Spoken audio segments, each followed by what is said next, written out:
मौलाना साहब एक पत्रकार हैं वसीम अकरम त्यागी, जो महमूद पराचा हैं, लॉयर हैं, अपने आप को सुप्रीम कोर्ट का वकील बताते हैं।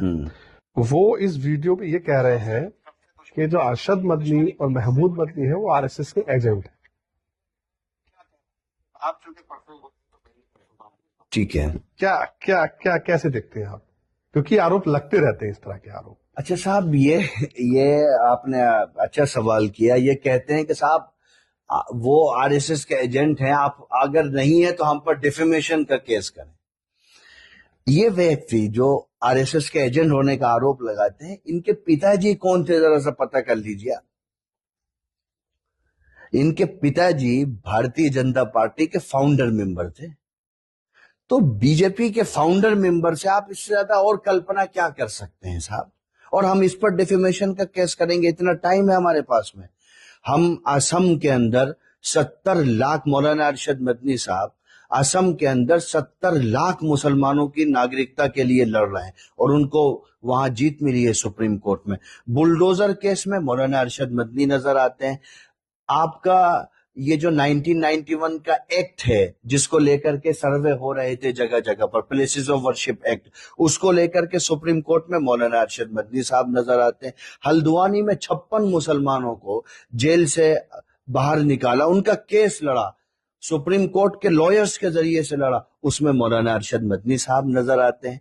इसके अलावा मदरसों की लड़ाई आप कल्पना कर सकते हैं, हजारों मदरसों पर तलवार लटकी हुई थी एनसीपीसीआर में, उसमें मौलाना अरशद मदनी साहब नजर आते हैं। वक्फ अमेंडमेंट एक्ट आता है, सबसे बड़े सम्मेलन देश के अंदर, उसके खिलाफ में 3 रैलियां मौलाना अरशद मदनी साहब करते हैं। सुप्रीम कोर्ट में कपिल सिब्बल साहब मौलाना अरशद मदनी के वकील के तौर पर पेश होते हैं।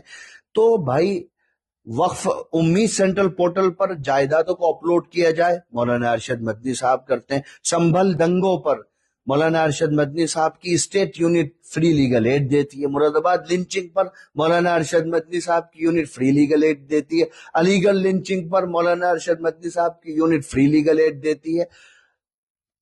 कुशीनगर में, महाराजगंज में मदरसों के लिए स्टेट प्रेसिडेंट मौलाना अरशद रशीदी साहब की लीडरशिप में और मौलाना अरशद मदनी साहब की क़यादत में जमीयत उलमा हिंद ने इलाहाबाद हाई कोर्ट में उनके केस लड़ती है और जिसमें से कईयों को तो रिलीफ भी मिल गई है।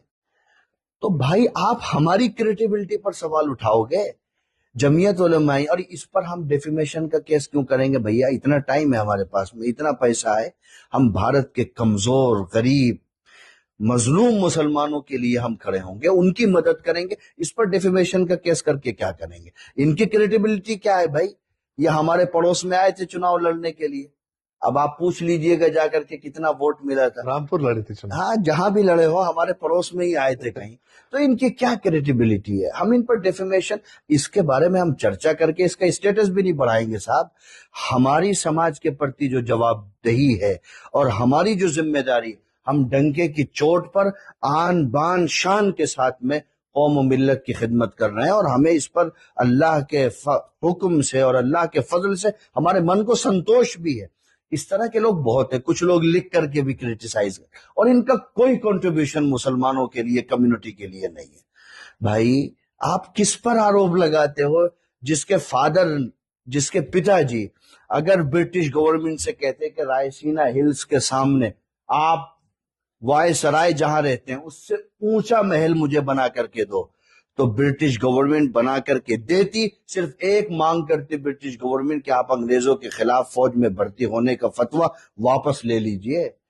ये मौलाना हुसैन अहमद मदनी के बेटे हैं, जिसने कहा था मसाइब में उलझकर मुस्कुराना मेरी फितरत है, मुझे नाकामियों पर अश्क बरसाना नहीं आता। आप उस बुलेट पर, आपकी, मैं औकात और हैसियत के शब्द नहीं बोलना चाहता, मेरी थोड़ी भाषा की मर्यादाएं हैं, वरना आपकी क्या क्रेडिबिलिटी है? आप उस पर बात करते हैं। आप कहते हैं मौलाना महमूद मदनी साहब भी आरएसएस के एजेंट हैं, और कह कौन रहा है ना, मैंने शुरू में कहा, भारतीय जनता पार्टी का फाउंडर मेंबर का बेटा कह रहा है। अब लोगों के विवेक पर छोड़ दीजिए। जिस महमूद मदनी ने, जब मुसलमानों पर टेररिज्म का लेबल चिपकाया जा रहा था, उन्होंने मुल्क के अंदर کئی राज्यों में आतंकवाद विरोधी और अमन शांति को लेकर के बड़े बड़े सम्मेलन किए।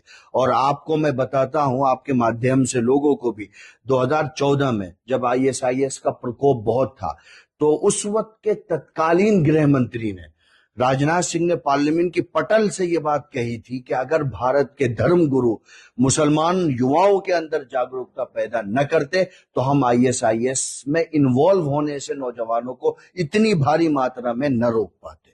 भाई साहब, आपका मालदीव के लोग ज्यादा चले गए या ISIS में, भारत के नहीं गए? इसके लिए क्रेडिट आप किसको दीजिएगा? इनको दीजिएगा। तो इसलिए भाई, ये हमारी शराफत इजाजत नहीं देती कि हम इस तरह के लोगों पर कोई टिप्पणी करें। ना ऐसा नहीं है कि हमें बोलना नहीं आता, जब हम बोलते हैं तो साहब पूरी बुनियादों से निकाल करके ले आते हैं। आप, ये तो बहुत बड़ी बात हो गई, हमारे प्रेसिडेंट के बारे में बोल रहे, हमारे बारे में भी कुछ लोग बोलते हैं, हम तो जवाब नहीं देते। क्या मतलब क्या है इस तरह की बातों का? भाई आप, हम तो नहीं कह रहे कि जमीयत सब ठेका ली हुई है, हर समस्या का समाधान जमीयती करेगी। हमारे प्रेसिडेंट ने तो ऐसा दावा नहीं किया। आप क्या कंट्रीब्यूशन है, आप पेश करो ना।